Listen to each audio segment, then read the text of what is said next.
Hi. Big water, not the river behind our house. I'm just in town, lunch break, leftover Easter ham. You know, I came out here, cut through the woods. This is just a park, right? You know, I just Googled the park that was nearby. And the trail was closed to get down here to the water, right? Park's up the hill. So then I cut through the woods, right? Just right up there. You know, it's probably against protocol to just cut through the woods, right? And I appreciate some protocols that are there to, you know, look after the wild, the wilderness, the land. You know, obviously I tread in a good way, I'm aware. But so then also at the top of that hill, right there where I parked, right where I came down, was a sign about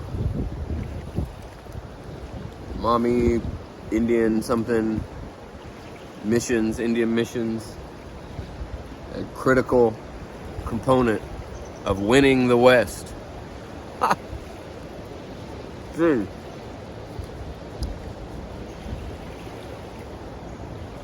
You know, I haven't talked too much on here. If you read my stuff or you know my journey, you know I spent a lot of time on the res out in South Dakota, some in North Dakota.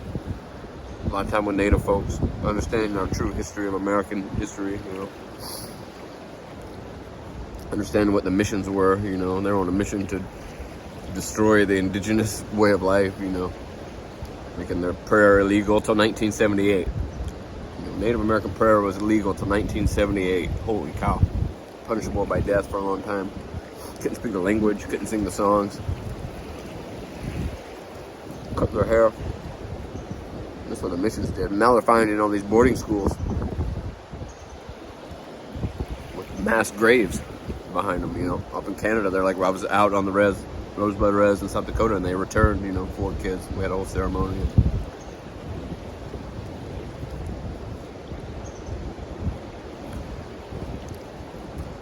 Critical component for winning the West.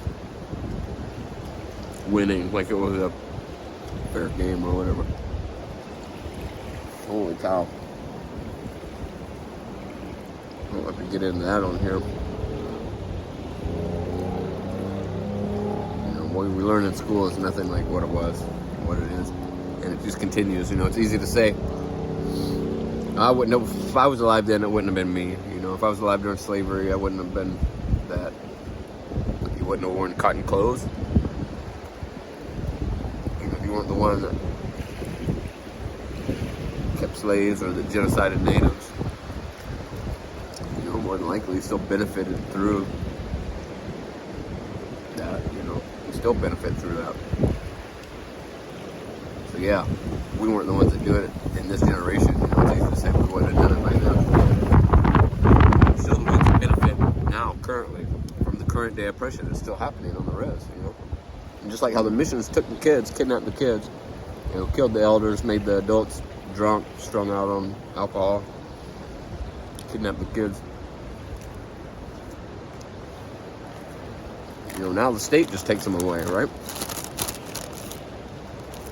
And so that's what our whole Unsheltered Earth project out there in South Dakota is, which, you know, is what Stylish Transient is about, is that building that project. And check it out on Facebook, there's a bunch of pictures.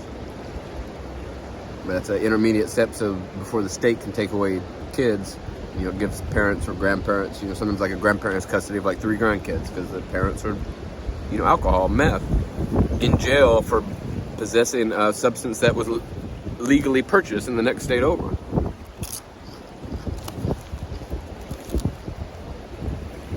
So it's a sober community, bringing up community living, community support. That's the thing with the indigenous way of life back in the day. You know, now there's prisons out there, but it's not good for the community to be locking up members of the community. It's going to help them.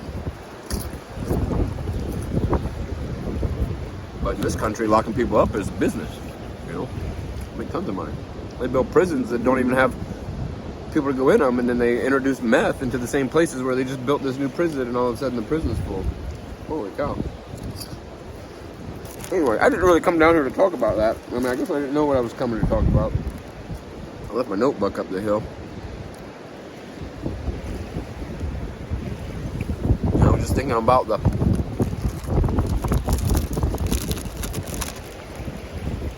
Indian missions that helped win the West right here in this space.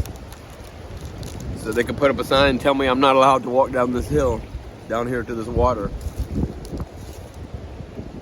Where, natives have lived for thousands and tens of thousands of years right here. Although, something I didn't know until I lived in this space, northern Ohio, this is the Great Black Swamp. This is all swamp. Natives didn't live here. I don't know about this particular spot. I'm sure they lived around, but this is like the kidney of the earth, the filtration system of the Great Lakes, right? These massive bodies of water, fluids of the earth, bodily fluids of the earth. And they're supposed to move through the swamp. And that's what filters it out. And there's an entire rich, ecosystem here. Super biodiverse, one of the most. But we drained it out for farmlands because the soil is very fertile because it's, so we have to dig all these ditches on the sides of the road to even be able to keep it as a swamp. You have to keep maintaining them every year because it's seeping up. All these fields are just like full of water.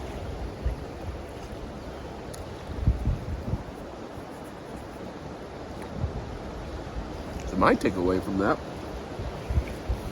is that the earth is going to have no problem taking back over as soon as there's not an infrastructure to dig those ditches.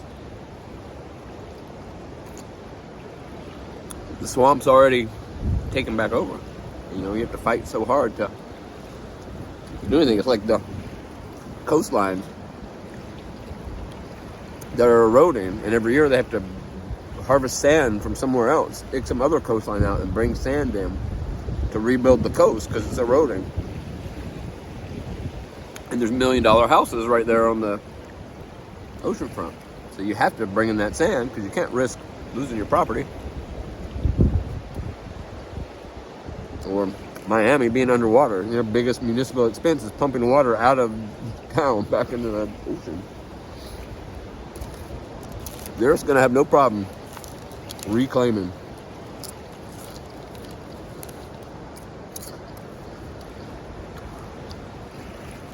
And the more and more things like this happen, water's rising, or hurricanes are getting bigger, tornadoes bigger, wildfires bigger. At some point you're going to reach a point where there's not enough crews to go out and help. Where the crews are going to be at home working on their own emergency.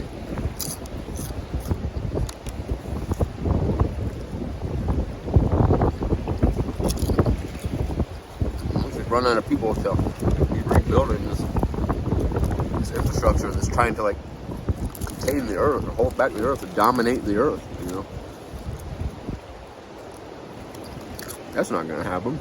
We're just like the tiniest little cells of the earth, It's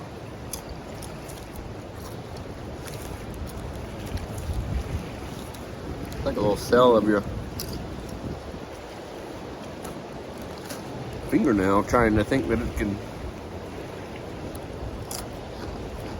dominate you.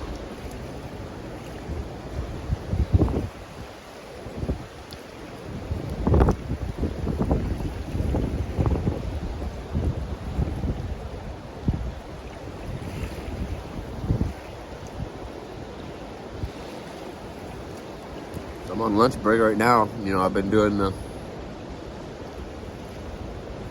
disaster mitigation, flood mitigation.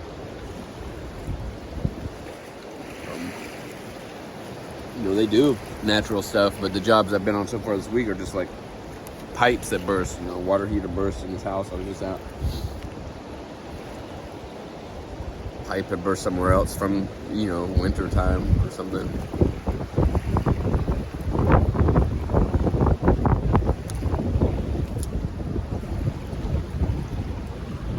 sump pump that's in a basement because the basement collects water because it's built into a swamp.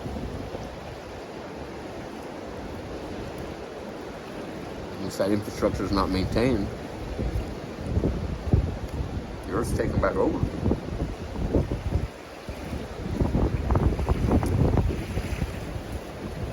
And so you can cling on to hope that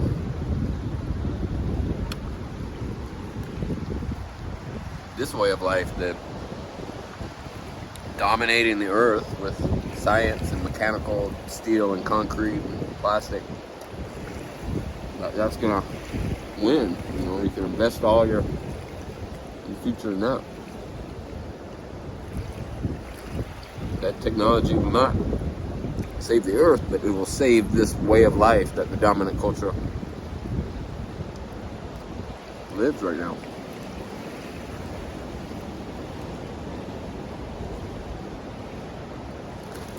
It's not gonna happen.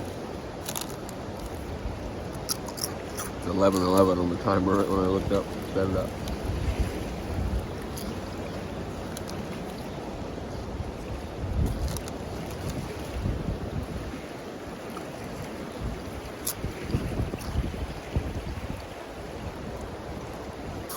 Where you can be in awe of the earth, the magnitude, the magnificence, be in awe of this awakening she's moving through. You get yourself in tune with her. Go sit by the water. Go sit barefoot out on the earth. I'm not. I should kick my boots off, but it's muddy right here.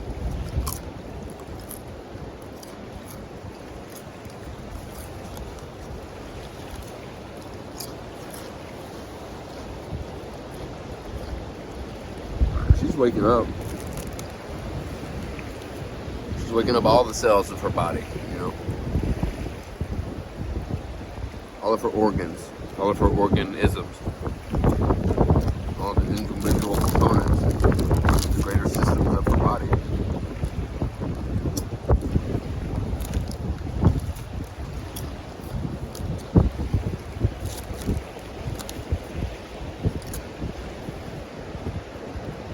Be part of an organ that serves her, that helps her to be healthy.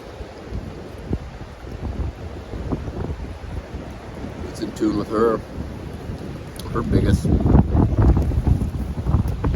big picture of the highest evolution.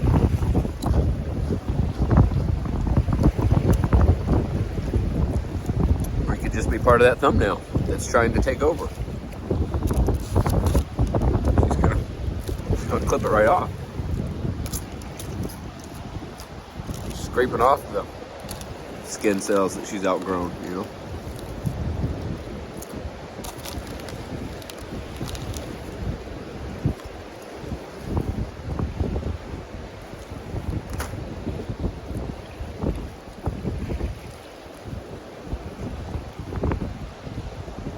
You know, they made it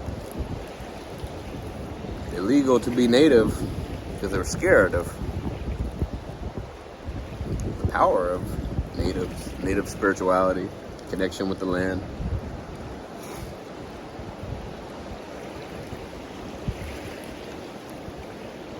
Especially now that you see what's going on in the world. It's like, yeah, they're scared of like spiritual goodness. That's the only thing that can stop them, really.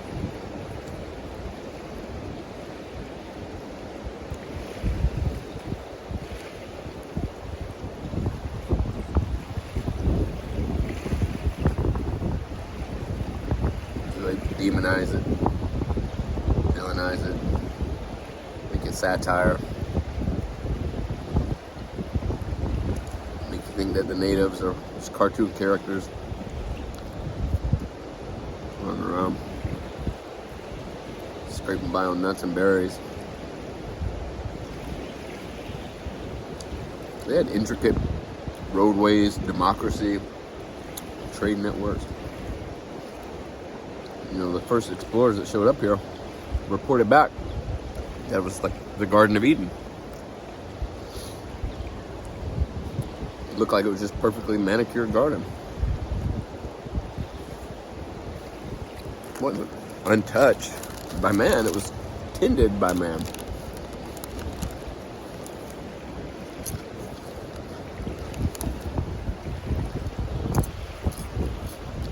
Vast orchards on rivers that weren't flooded. You know, a way of life in communion with the land.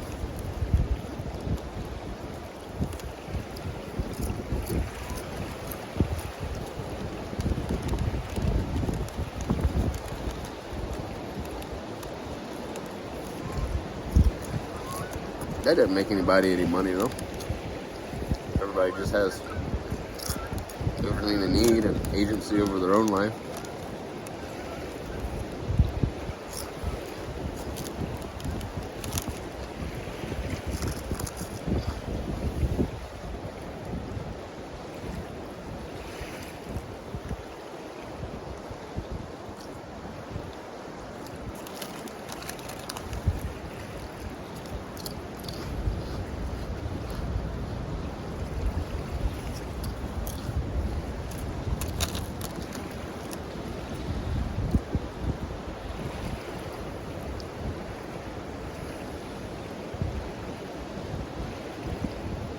Yeah, we're scared of the natives.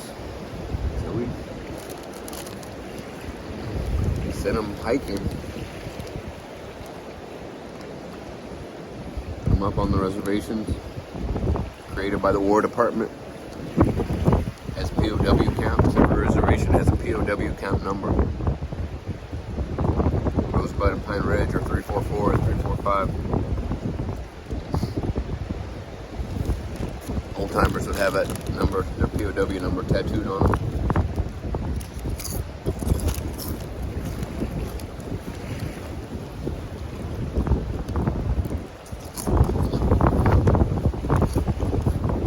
Have their own police. The BIA, which is part of the U.S. government, Department of Interior, started by the War Department, now Department of Interior.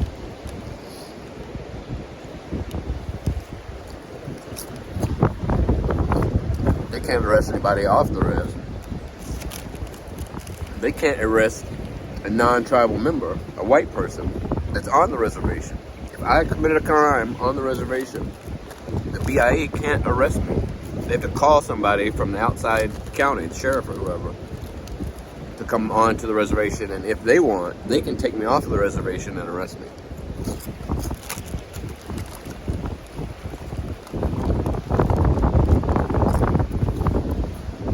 And the communities and the police next door to the reservations are notoriously super racist and bigoted against natives. So they're not going to take me off and arrest me.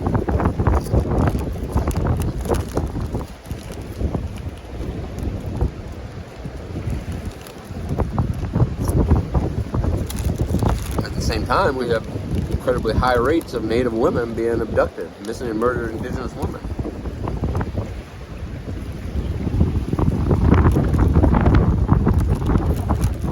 They make up 0.7% of the population, less than 1%. They're like 25% of the missing women in the whole country.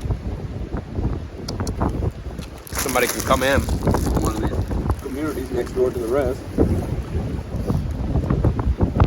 Cops can't do anything to them. Cops back home don't want to do anything to them. Communities in poverty, flash a little bit of money or drugs, alcohol.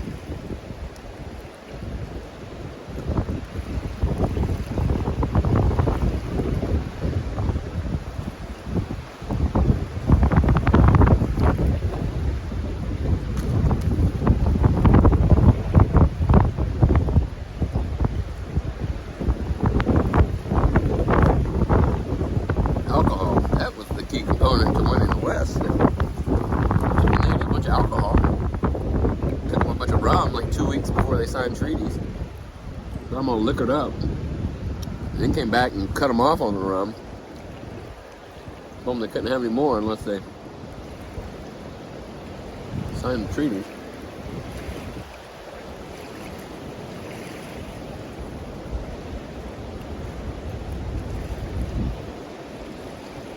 Killed all the chiefs under white flags and treaty.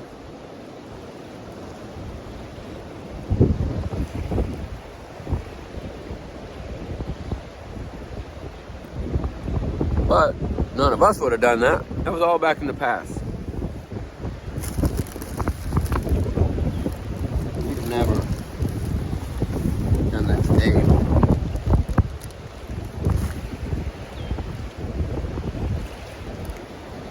We're not going to give them the land back. I mean, that would be ridiculous. How would that even work? What, are we going to give them the land back that our houses are on?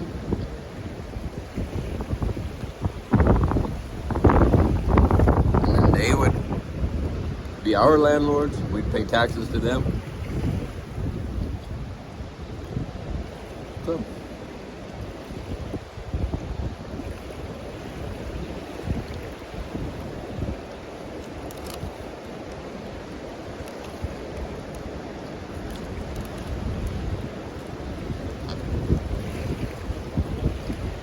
nowadays, with all the stuff that's going on in the world, you hear all kinds of arguments that other people around the world who have their ancestral homelands that were taken from them, and it's their God-given right to have that land back. Fighting wars about that. Putting people in concentration camps about that.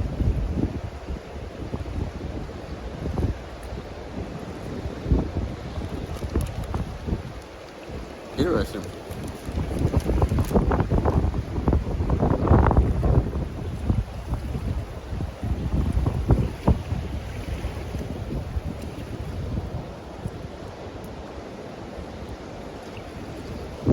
You got them here in this country,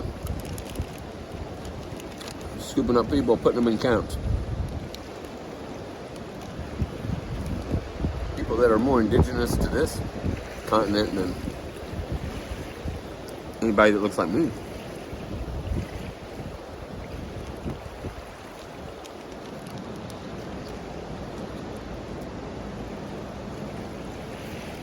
People that are having to migrate through the world because of the devastation that we have perpetrated onto the world. The devastation we've perpetrated onto their countries, their communities. Wiping out ecosystems so that we can grow the food that we want to export.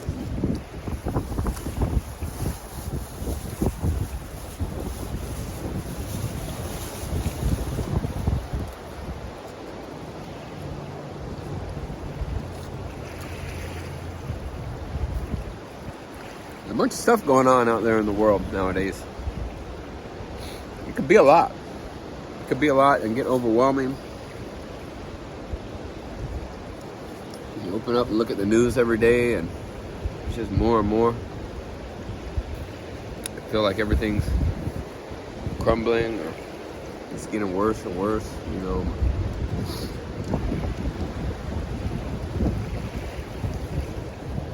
Once you start to understand that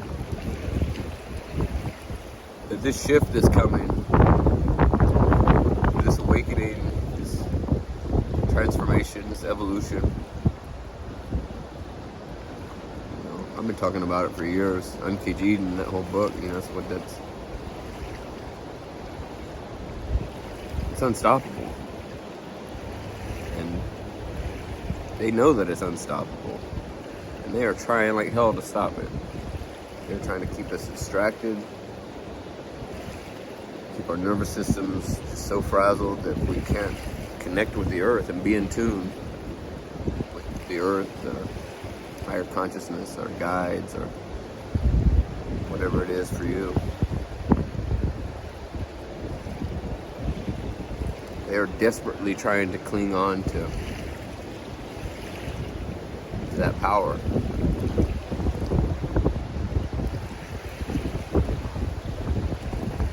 God, they're not going to do it. Enough of us are waking up. You know, years ago I thought everything was collapsing and thought it was just the very few that were aware of it. And just throughout these years, throughout this last decade, More and more and more people are shifting, and now it's reaching that tipping point. That's what I talk about. It's like this roller coaster, right?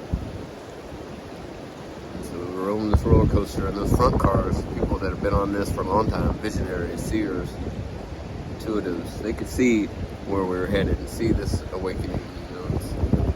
Think of that Fibonacci spiral I always talk about, that's coming closer and closer to that center, coming over that hump.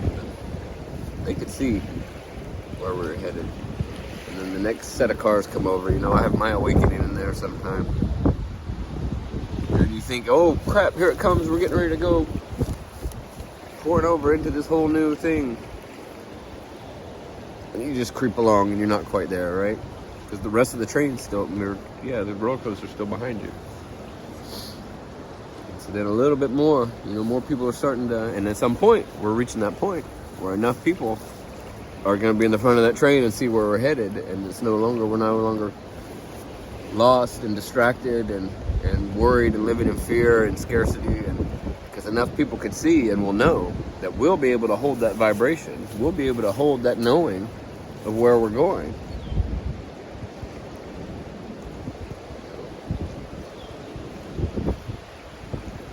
That it'll be inevitable. It's already inevitable. Track only goes one way. We're headed there. If you're here watching this, you're probably in one of those front cars. Everybody else is gonna, once we're in motion, it's gonna be beautiful. There's some beautiful stuff ahead.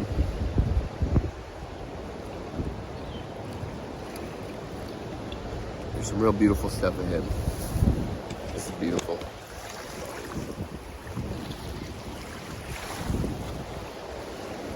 See you guys.